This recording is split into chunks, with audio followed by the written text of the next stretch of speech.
Good morning. Good morning. Thank you for carving out time to talk about this milestone of Qapel's first work of fiction being published. I know that the legacy of Qapel and his teachings is always forefront in your mind, and so I'm really looking forward to your thoughts and insights about the book. So, do you remember when Qapel first told you about the idea of the book? Yeah, he described it to me, and it was so far out, right? It's a Dharmic Sci-Fi Memoir, adventure story. And I thought, he's never going to write this. It's just too challenging. He'll get started and he'll realize he needs to narrow it down or focus.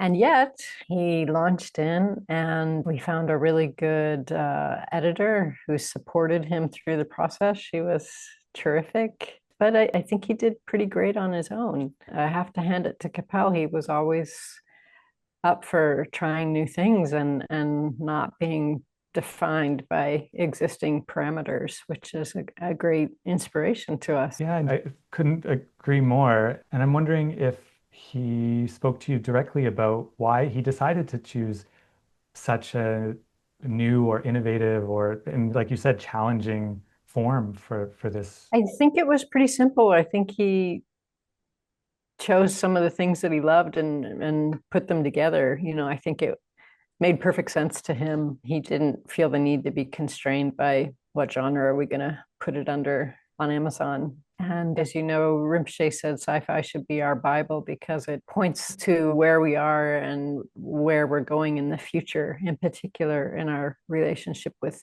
space and space beings, which is important in this lineage, in this tradition.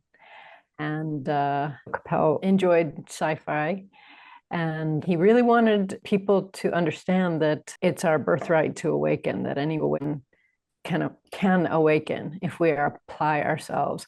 And so I think he felt that his life story was a great example of that, that he is a kind of ordinary person and set his mind to awakening and did that. And so he retold that story in this entertaining, adventuresome format, which makes it a really fun read.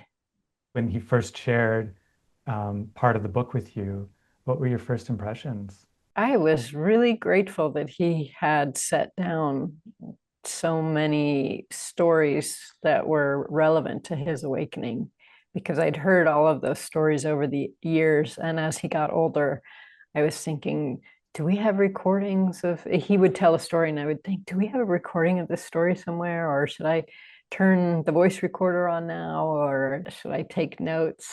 And so when I read it, I was so grateful that so many of these were recorded for posterity all in one place. And I loved how he connected he would say, flat experience of growing up in Saskatchewan. If you don't know, Saskatchewan's a very flat part of the world.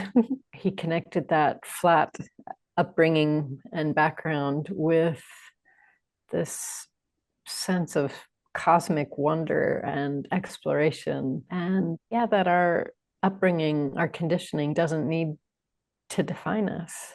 I thought he portrayed that really beautifully. Yeah, and I think that's one way of understanding who he was as a teacher and as a model for us of what an awakened being can be, which is the extraordinary packaged in the ordinary. Yes, life is so interesting. It's not because we have an interesting life, although that might help, but life itself is a marvel. That was one of the extraordinary things about Qapel is that he could take the ordinary and make it very cosmic. And he could also take the cosmic and make it very ordinary in a very accessible kind of way.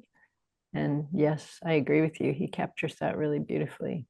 I'd like to ask you a bit about the process as he was writing it, because you would have had front row seat. And I'm wondering, first of all, if there's anything in particular that jumps out at you. But I think for any author, going through a journey like that, especially a memoir, would be kind of a transformational experience. And I'm wondering if you noticed anything about his journey. He had such a marvelous work ethic. He basically just sat down and wrote the book. I'd seen him do that before. And this time it was a bit different because he hired Jessica, the editor. He was really pleased with how it went with her, and it was fun to listen to the two of them meeting because she was really enjoying the adventure together with him and learning a lot. And he was always wanting to be accessible. He was always wanting the average person to be able to understand awakening and what it's like. So I think he found that very gratifying. That's been one of the fun parts about exploring the backstory of the book. Meeting Jessica and that connection is was very genuine on both sides for sure. Yeah. So now, as we look ahead to the book launch in a couple of months and the book is entering the world, who do you see it speaking to? Who do you think Qapel was writing for? I think he was writing for spiritual seekers who maybe feel like they weren't born into a family of high lamas or, don't have a PhD in Buddhist studies. He was trying to point out to people that while those things could be marvelous, could be great assets, they're not necessary for spiritual awakening. That spiritual awakening is not limited to particular traditions or cultures or degrees of education, and it is accessible to anyone who is willing to put in the work. He really wanted to inspire people to undertake the spiritual path as it's available to them and follow it to the end, to awakening, to enlightenment, to benefiting all beings. If you didn't know Qapel and you just read the story of his life, you would kind of think, this person's not going to awaken, right? They're just a average guy. And that's what's so great, right? Is he always said it is our birthright to awaken. And he's a really great example of that.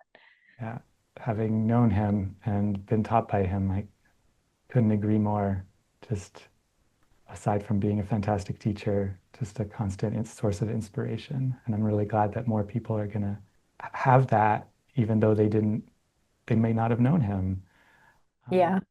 And I'm wondering, again, in terms of his legacy, I think you've spoken to this, but I'm wondering in years to come, when people look back at his legacy as a teacher and the teachings, this isn't his only book, but this trilogy will be the only works of fiction. And I'm wondering, where do you think this work will find itself in terms of that legacy?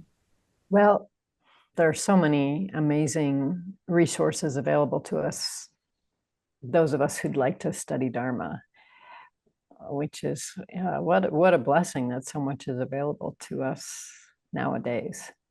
Things that wouldn't have been available to us just 40 years ago, 30 years ago, pre-internet. And yet there aren't that many books that are a fun read.